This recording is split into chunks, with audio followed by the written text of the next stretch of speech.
आज के समय में लगभग हर ट्रेडर कैंडलस्टिक पैटर्न और चार्ट पैटर्न्स के बारे में जानता है। फिर भी जब वे लाइव मार्केट में ट्रेड करते हैं तो कई बार उन्हें लगातार लॉस का सामना करना पड़ता है। इसका एक सिंपल लेकिन बहुत गहरा कारण है। लाइव मार्केट में वे चार्ट को सही ढंग से रीड नहीं कर पाते। इसे एक आसान उदाहरण से समझिए। जब आप ट्रेड में नहीं होते तब आपका माइंडसेट शांत और ऑब्जर्वेशनल होता है, लेकिन जैसे ही आप किसी पोजीशन में एंटर करते हैं, खास तौर पर अगर आप एक ऑप्शन बायर हैं, तो वही माइंडसेट बदल जाता है।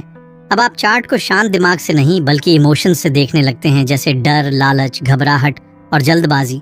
ऐसे में होता क्या है, जो चार्ट पैटर्न पहले आपको साफ साफ दिख रहे थे, वही पैटर्न अब कॉम्प्लेक्स लगने लगते हैं और यहीं आप गलत डिसीजन ले बैठते हैं। कुछ समय बाद जब चार्ट क्लियर हो जाता है तब आपको समझ आता है कि अरे, इसमें तो प्रॉफिट कमाना आसान था, लेकिन तब तक आप नुकसान उठा चुके होते हैं। इसलिए ट्रेडिंग में सफल होने के लिए आपको सिर्फ पैटर्न या इंडिकेटर नहीं, 3 चीजों पर खास ध्यान देना होता है। पहला, प्राइस एक्शन, दूसरा, कैंडल्स का फॉर्मेशन और तीसरा और सबसे जरूरी, माइंडसेट। अगर आप इन 3 चीजों को कंट्रोल करना सीख लेते हैं तो आपका प्रॉफिटेबल ट्रेडर बनने का चांस बहुत ज्यादा बढ़ जाता है। और इस वीडियो में मैं आपको एक ऐसी सीक्रेट ट्रिक बताने वाला हूं जो खासकर ऑप्शन ट्रेडर्स के लिए है। एक ऐसी ट्रिक जिसका इस्तेमाल हर बड़ा ट्रेडर्स करता है, लेकिन बहुत कम लोग इसके बारे में जानते हैं। लेकिन उससे पहले मैं आपसे एक सिंपल टेस्ट लेना चाहता हूँ। ये टेस्ट आपकी चार्ट रीडिंग स्किल्स को परखने के लिए है। मैं स्क्रीन पर कुछ चार्ट पैटर्न्स दिखाने जा रहा हूँ। हर चार्ट को देखने के बाद आपके पास सिर्फ 5 सेकंड होंगे ये बताने के लिए कि अगर आप लाइव मार्केट में होते तो आप बाय करते या सेल। आप अपने डिसीजन का लॉजिक भी कमेंट में जरूर शेयर करें। तो चलिए शुरू करते हैं। ये पहला चार्ट है, निफ्टी 5 मिनट का टाइम फ्रेम। ध्यान से देखिए और सोचिए, क्या आप यहाँ खरीदते या बेचते? आपके पास हैं सिर्फ 5 सेकंड।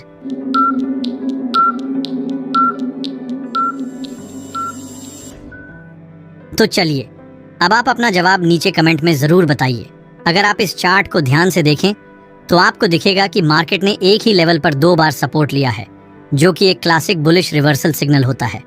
लेकिन सिर्फ इस बेस पर ट्रेड में एंट्री लेना सही नहीं होगा। हमें कैंडल्स की अगली फॉर्मेशन पर भी ध्यान देना होगा। अब आप देख सकते हैं कि सपोर्ट एरिया के पास एक बड़ी बुलिश कैंडल बनी है, जो आसपास के कैंडल से भी थोड़ी बड़ी है। इसके साथ ही जैसे जैसे मार्केट सपोर्ट जोन के पास आया, कैंडल्स छोटी होती गईं और लोअर विक्स बनने लगीं। ये संकेत हैं कि बायर्स अब मार्केट को कंट्रोल में लेना चाहते हैं। और जैसा कि आप देख सकते हैं, इसी सपोर्ट एरिया से मार्केट ने अपसाइड मूवमेंट लिया।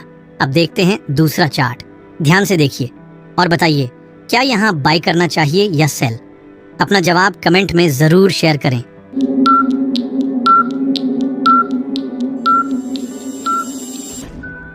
इस चार्ट में आप देख सकते हैं कि मार्केट ने कई कैंडल्स के जरिए एक स्ट्रॉन्ग बेस बनाया है, जहां प्राइस बार बार रुक रहा था।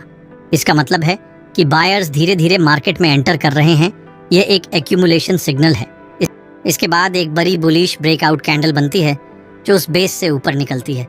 इसका साफ मतलब है कि अब सेलर्स की ताकत कम हो रही है और बायर्स कंट्रोल में आ रहे हैं। इसलिए यहाँ हम एक बाय ट्रेड प्लान कर सकते हैं। और जैसा कि आप देख सकते हैं, मार्केट यहाँ से ऊपर चला गया। अब देखते हैं तीसरा चार्ट। इस चार्ट को गौर से देखिए और बताइए, बाय करना है या सेल? अब अगर आपने इन दोनों चार्ट्स के सही जवाब दिए हैं तो यह साबित करता है कि आप चार्ट पैटर्न्स को अच्छे से समझ पा रहे हैं। लेकिन सवाल ये है, जब आप लाइव मार्केट में होते हैं तो फिर भी लॉस क्यों होता है? और अगर आपने इनमें से कोई भी जवाब गलत दिया है तो फिर यह वीडियो आपके लिए और भी जरूरी है। इसे पूरा जरूर देखिए, क्योंकि आगे मैं आपको वो सीक्रेट ट्रिक बताने वाला हूँ जो आपकी ट्रेडिंग को पूरी तरह बदल सकती है।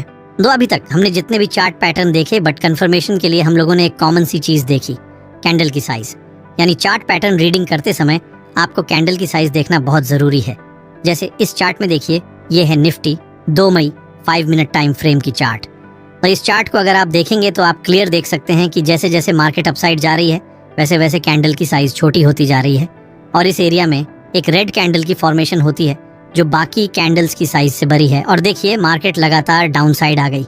इसका मतलब है चार्ट रीडिंग करते समय हमें कैंडल की साइज को भी ध्यान में रखना चाहिए। अब बात करते हैं कैंडल की विक क्लोजिंग की इंपॉर्टेंस के बारे में। इस चार्ट को ध्यान से देखिए। प्राइस नीचे से ऊपर की ओर मूव करते हुए अपने प्रीवियस हाई को एक स्ट्रॉन्ग बुलिश कैंडल के जरिए ब्रेक करने की कोशिश करता है। यह देखकर बहुत से रिटेल ट्रेडर्स सोचते हैं कि अब ब्रेकआउट हो चुका है और तुरंत लॉन्ग पोजीशन ले लेते हैं। लेकिन थोड़ी ही देर में वही कैंडल उस स्विंग हाई के नीचे जाकर क्लोज हो जाती है। कुछ समय बाद मार्केट फिर से उसी लेवल पर आता है, लेकिन इस बार एक लंबी अपर विक बनती है और कैंडल फिर से उसी रेंज में क्लोज हो जाती है। यही वह जगह है जहां ट्रेडर्स फंस जाते हैं, ट्रैप हो जाते हैं। जब प्राइस किसी इंपॉर्टेंट लेवल को बिना रुके लगातार ऊपर चढ़ते हुए ब्रेक करता है तो अक्सर पहले से मौजूद बायर्स वहां प्रॉफिट बुक करते हैं। इससे प्राइस में नेचुरल गिरावट आती है और जब तक नए बायर्स उस लेवल पर फ्रेश पोजीशन नहीं बनाते तब तक ब्रेकआउट सस्टेन करना मुश्किल होता है। अब यहाँ अगर आप ध्यान दें तो कैंडल की विक की लंबाई आपको एक और इशारा देती है। जैसे ही प्राइस उस लेवल पर पहुंचती है वह तुरंत रिजेक्ट हो जाती है। इसका मतलब है कि वहां सेलर्स पहले से मौजूद हैं और वे मार्केट को उस लेवल से ऊपर जाने नहीं देना चाहते। जितनी लंबी विक उतना स्ट्रॉन्ग रिजेक्शन। इसलिए अगर किसी दिशा में बार बार रिजेक्शन कैंडल्स बन रही हैं और प्राइस उस विक हाई को ब्रेक करके क्लोज नहीं कर पा रही तो वहां आपको ट्रेड नहीं लेना चाहिए। लेकिन बहुत से रिटेल ट्रेडर्स बिना इन बातों को समझे सिर्फ ब्रेकआउट देखकर ट्रेड एंट्री कर लेते हैं और फिर बार बार लॉस झेलते हैं। ट्रेडिंग सिर्फ पैटर्न की बात नहीं है, ये माइंडसेट प्लस प्राइस बिहेवियर की समझ का खेल है। इसलिए अगली बार जब भी आप चार्ट देखें, विक और कैंडल क्लोज पर ध्यान दीजिए। ये छोटे संकेत ही आपको बड़ा लॉस से बचा सकता है। लेकिन अब आइए बात करते हैं कुछ बेहद अहम टिप्स की जिन्हें हर प्रोफेशनल ट्रेडर फॉलो करता है और आपको भी जरूर करने चाहिए। ये ना, plan before you trade. Her trade से पहले एक स्पष्ट प्लान होना चाहिए। इसमें आपकी एंट्री पॉइंट, स्टॉप लॉस और टारगेट पहले से तय हों।